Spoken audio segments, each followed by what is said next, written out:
Hello बच्चों, आज हमारा टॉपिक होगा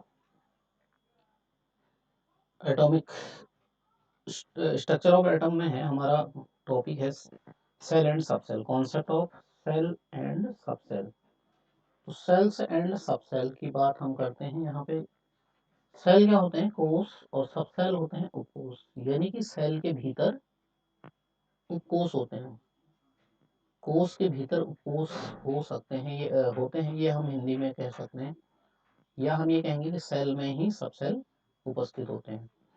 तो जैसे कि हम परमाणु संरचना के बारे में जानते हैं, परमाणु, ये जैसे आपको एक उदाहरण यहाँ पे दिया है, वैसे ये बोर का परमाणु मॉडल का चित्र यहाँ पे दिया है, तो मैं इसको सहायता से आपको बताता हूँ। जैसे ये हमारा न्यूक्लियस है, इसको मैं थोड़ा हाईलाइट कर देता हूँ। ये हमारा न्यूक्लियस है, इसको न्यूक्लियस कहते हैं। और न्यूक्लियस में क्या होते हैं हमारे?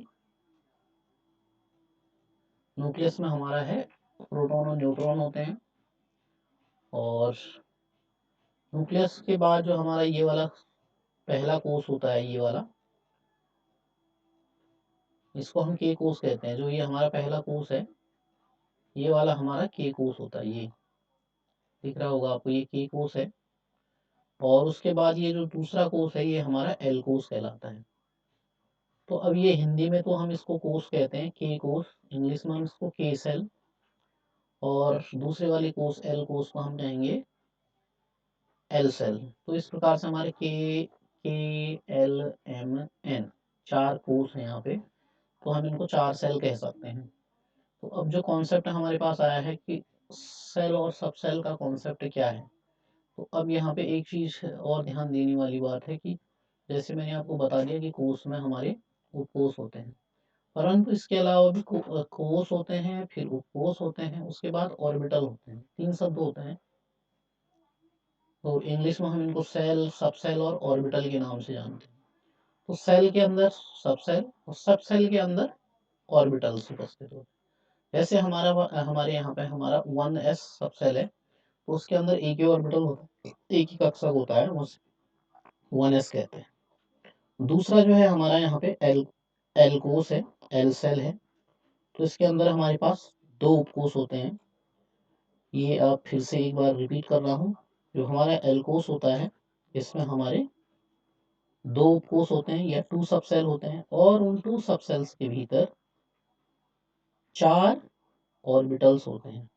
एक ऑर्बिटल 2s में, देखिए यहाँ पे एल एल कोष के भीतर जो हमारे उपकोष हैं उनके नाम होते हैं 2s और 2p। तो 2s का हमारा एक ऑर्बिटल होता है और 2p के हमारे तीन ऑर्बिटल। तो टोटल ऑर्बिटल हो जाएंगे हमारे पास एल कोष के अंदर चार, एक s का ऑर्बिटल और तीन p के ऑर्बिटल। तो उनको हम कहते हैं 2s और 2p। 2p के जो खाने होते हैं, ऑर्बिटल होते हैं, तीन होते हैं 2p के, एक s का, तो चार हो गए। तो इनको हम लिखते हैं 2s, 2px, 2py, 2pz। इनको ऑर्बिटल कहते हैं। और खाली 2s और 2p को हम क्या लिखेंगे? सब सेल। और जो ये पूरा हो गया, ये हम बेसिक लेवल पे 9th 10th में पढ़ के आ रहे हैं, ये इनको हम कोष कहते हैं या सेल कहते हैं।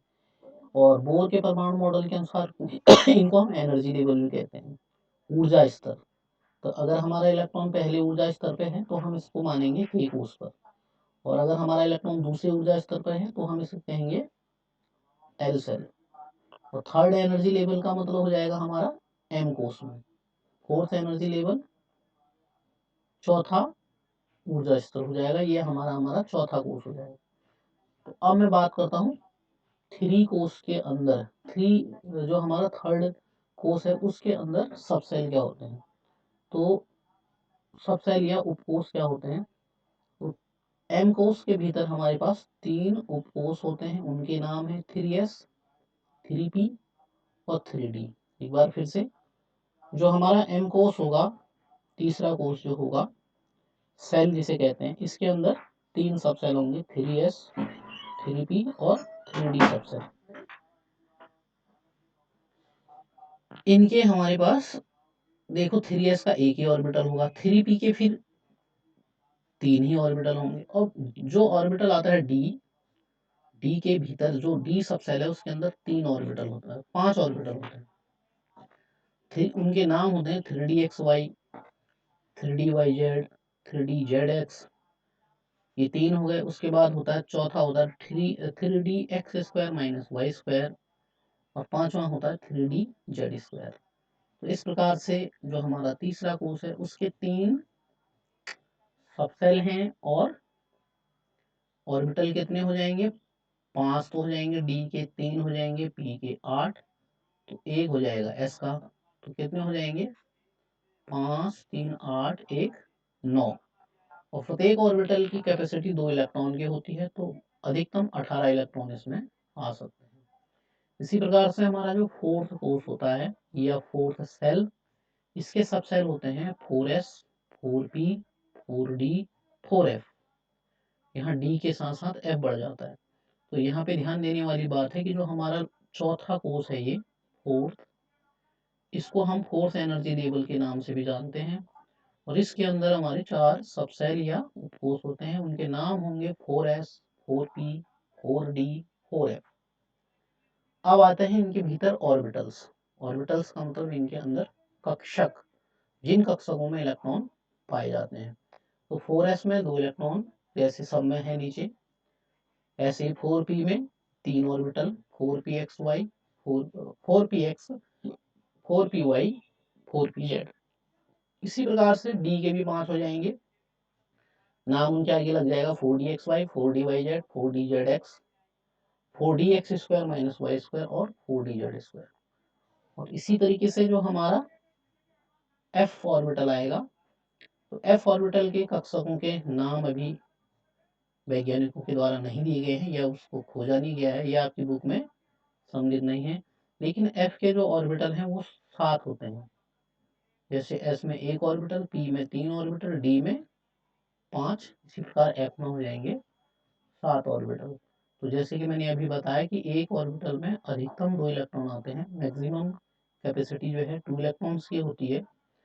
तो f ऑर्बिटल में हमारे हो जाएंगे 7 ऑर्बिटल्स में 14 इलेक्ट्रॉन, d में हो जाएंगे कितने, 5 ऑर्बिटल है तो 10 इलेक्ट्रॉन, तो 14 10 24, और p में हो जाएंगे 6, क्योंकि 3 ऑर्बिटल हैं तो 3 गुना 6, 24 से 30, और s में हो गए 2 इलेक्ट्रॉन, तो टोटल नंबर ऑफ इलेक्ट्रॉन हो गए 32। अब जो है प्रत्येक कोष में इलेक्ट्रॉन भरे कैसे जाते हैं, किस प्रकार से इलेक्ट्रॉन होते हैं, अधिकतम इलेक्ट्रॉन कैसे इसमें दिखाए जाते हैं, तो यहाँ पे ये चीज जो मैंने ऊपर समझा दी, इसको जो है एक फॉर्मूले के रूप में यहाँ पर बता दिया गया है, ये कि किसी भी कोष में अधिकतम इलेक्ट्रॉन की संख्या कितनी होगी, 2n² के बराबर। चाहे k कोष हो, l कोष हो, m कोष हो, n कोष हो, या o p जो भी हो, तो उनमें अधिकतम इलेक्ट्रॉन 2n² के बराबर ही होंगे। एक चीज मैं और आपको यहाँ क्लियर कर देना चाहता हूँ, जो हमारा ऑर्बिटल्स हैं वो अभी f तक ही खोजे गए हैं, या किसी भी परमाणु के लिए 4s के बाद, फोर्थ कोष के बाद 5 कोष आएगा, 6 कोष आएगा, तो इनमें अधिकतम जो ऑर्बिटल होंगे वो सिर्फ 4 ही रहेंगे। 4s रहेगा 1, 4p रहेगा 2, 4d रहेगा 3, 4f रहेगा 4। इसी प्रकार अगर फिफ्थ कोष आता है तो उसके नाम हो जाएंगे 5s, 5p, 5d, 5f। इसी प्रकार 6 कोष आता है तो 6x, 6p, 6d और 6f होगा। तो आप यहाँ पे फिर से आ जाएंगे कि किसी भी कोष में अधिकतम इलेक्ट्रॉन की संख्या 2n² के बराबर होती है, जहाँ n क्या चीज है, n जो है जो है नंबर ऑफ कोष है या कोष की संख्या है। जैसे हमारा पहला कोष है तो वहाँ n का मान 1 हो जाएगा, दूसरा कोष है तो उसमें इलेक्ट्रॉन के लिए हमारे पास n का मान हो जाएगा 2, तीसरा कोष है तो n का मान हो जाएगा 3, ये दिया है यहाँ पे। देखिए पहला कोष n है तो n के लिए ये मान हो जाएगा, सॉरी ये 1, दूसरा कोष n का मान 2, तीसरा कोष n का मान 3, इसी प्रकार n का मान 4 चौथे कोष के। अब सूत्र है तो हमने 2 सब में, ये सूत्र का 2 हो गया हमारा, ये इस सब में सूत्र का 2 है। अब आपने क्या करना है, जैसे हमसे पूछा जाए कि अधिकतम k कोष में कितने इलेक्ट्रॉन आएंगे, तो हम 1 का वर्ग देखेंगे। 1 का वर्ग 1 होगा तो 1 गुणा 2 बराबर 2 इलेक्ट्रॉन, यानी कि हमारे के पास k कोष की कैपेसिटी अधिकतम इलेक्ट्रॉन रखने की है 2। इसी प्रकार से l कोष में 2 का वर्ग हो जाएगा, क्योंकि n का मान दूसरा कोष है तो 2 दूनी 4, तो L कोष की अधिकतम इलेक्ट्रॉन रखने की कैपेबिलिटी कितनी हो जाएगी 8, ये 8 इलेक्ट्रॉन आएंगे। तीसरा कोष जो है हमारा M है, तो यहाँ पे n का मान 3 हो जाएगा, तो 3 का वर्ग कर दोगे, 3 3 9 दूनी 18। अभी मैंने ऊपर समझा दिया है आपको ये 18 इलेक्ट्रॉन कहाँ रहेंगे, ये 2 इलेक्ट्रॉन कैसे रहते हैं। ये जो है उपकोष के भीतर कोष ऑर्बिटल होते हैं, सबसेल के भीतर ऑर्बिटल्स या कक्षक होते हैं, उनमें रहते हैं। तो जैसे आपको बताया था एस ऑर्बिटल में 2 इलेक्ट्रॉन, पी में हमारे पास 3 खाने होते हैं, तो 3 दूनी 6, और एक एस ऑर्बिटल का इलेक्ट्रॉन, एल में 2 सबसेल होते हैं 2s और 2p, तो 2 इलेक्ट्रॉन एस ऑर्बिटल में और 6 पी में, तो हो जाएंगे 8। इसी प्रकार से एम में, एम कोष या थर्ड कोष, इसमें हो जाएंगे 3 सबसेल 3s 3p और 3d, 3s में 2 इलेक्ट्रॉन, 3p में 6 इलेक्ट्रॉन, 3d में 10 इलेक्ट्रॉन, तो जोड़ के हो जाएंगे 18 इलेक्ट्रॉन। इसी प्रकार फोर्थ एस जो आता है, फोर्थ कोष में हम अधिकतम इलेक्ट्रॉन निकालने के लिए 4 का वर्ग कर लेते हैं 2n स्क्वायर की मदद से, 4 चौको 16 दूनी 32। अब ये 4s 4p 4d 4f सब सेल में होंगे इलेक्ट्रॉन, कहाँ होंगे 4s 4p 4d 4f सब सेल के भीतर। 4s में 2 इलेक्ट्रॉन, 4p में अधिकतम 6 इलेक्ट्रॉन, 4d में कितने आएंगे 10 इलेक्ट्रॉन, और 4f में 14 इलेक्ट्रॉन, तो 14 10 24 6 30 तो 32 इलेक्ट्रॉन। तो ये था एक संक्षिप्त जानकारी, जिसमें हमारा जो टॉपिक था concept of cells and subcell. तो आपको आशा करता हूँ कि ये थोड़ा बहुत समझ में आ गया होगा। अभी हम इसको क्वांटम संख्याएं जब हम पढ़ते हैं, क्वांटम नंबर जो श्रोडिंगर वेव इक्वेशन के बाद स्टार्ट होती हैं, वहाँ पे हम और इसको क्लियर कर लेंगे। Thank you.